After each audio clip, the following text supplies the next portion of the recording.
જંત્રીના ભાવમાં વધારો કરેલો પાછો ખેંચવાની માંગ સાથે આમ આદમી પાર્ટી દ્વારા આવેદનપત્ર આપી રજૂઆત કરવામાં આવી। ખેડૂતો, વિકાસકર્તાઓ અને મધ્યમ વર્ગ અને ગરીબ વર્ગના લાભ માટે જંત્રીના દરો, સ્ટેમ્પ ડ્યુટી અને સંબંધિત ખર્ચમાં ઘટાડો કરવા માટે તાત્કાલિક વિનંતી કરવામાં આવી। વર્તમાન જંત્રીના દરો, સ્ટેમ્પ ડ્યુટી અને સંબંધિત ખર્ચો દ્વારા ઉદ્ભવતા નોંધપાત્ર પડકારો અંગે સમગ્ર ગુજરાતના ખેડૂતો, નાગરિકો અને વિકાસકર્તાઓની ચિંતા વ્યક્ત કરવા માટે આવેદનપત્ર લખી રહ્યા છે। આ નીતિઓ જ્યારે રિયલ એસ્ટેટ વેલ્યુએશનને સુવ્યવસ્થિત કરવા અને આવકમાં વધારો કરવાના હેતુથી નાણાકીય અવરોધો ઊભી કરે છે, જે હાઉસિંગની પોષણ ક્ષમતાને નબળી પાડે છે, વિકાસ પ્રોજેક્ટને અવરોધે છે અને વ્યાપક અર્થતંત્ર પર નકારાત્મક અસર કરે છે, તેમ આવેદનપત્રમાં જણાવવામાં આવ્યું હતું। આજથી 1 વર્ષ પહેલાં જંત્રીને બમણી કરવામાં આવી।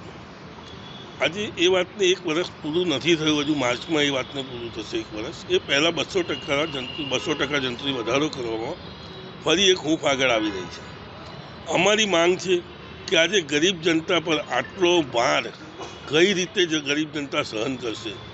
આજે જંત્રી વધશે, સ્ટેમ્પ ડ્યુટી વધશે, ફાયદો સરકારનો જ છે અને આ સરકાર એક જ વસ્તુ ચલાવી રહી છે કે એમના ખિસ્સા, એમની તિજોરીઓ કેવી રીતે ભરવી।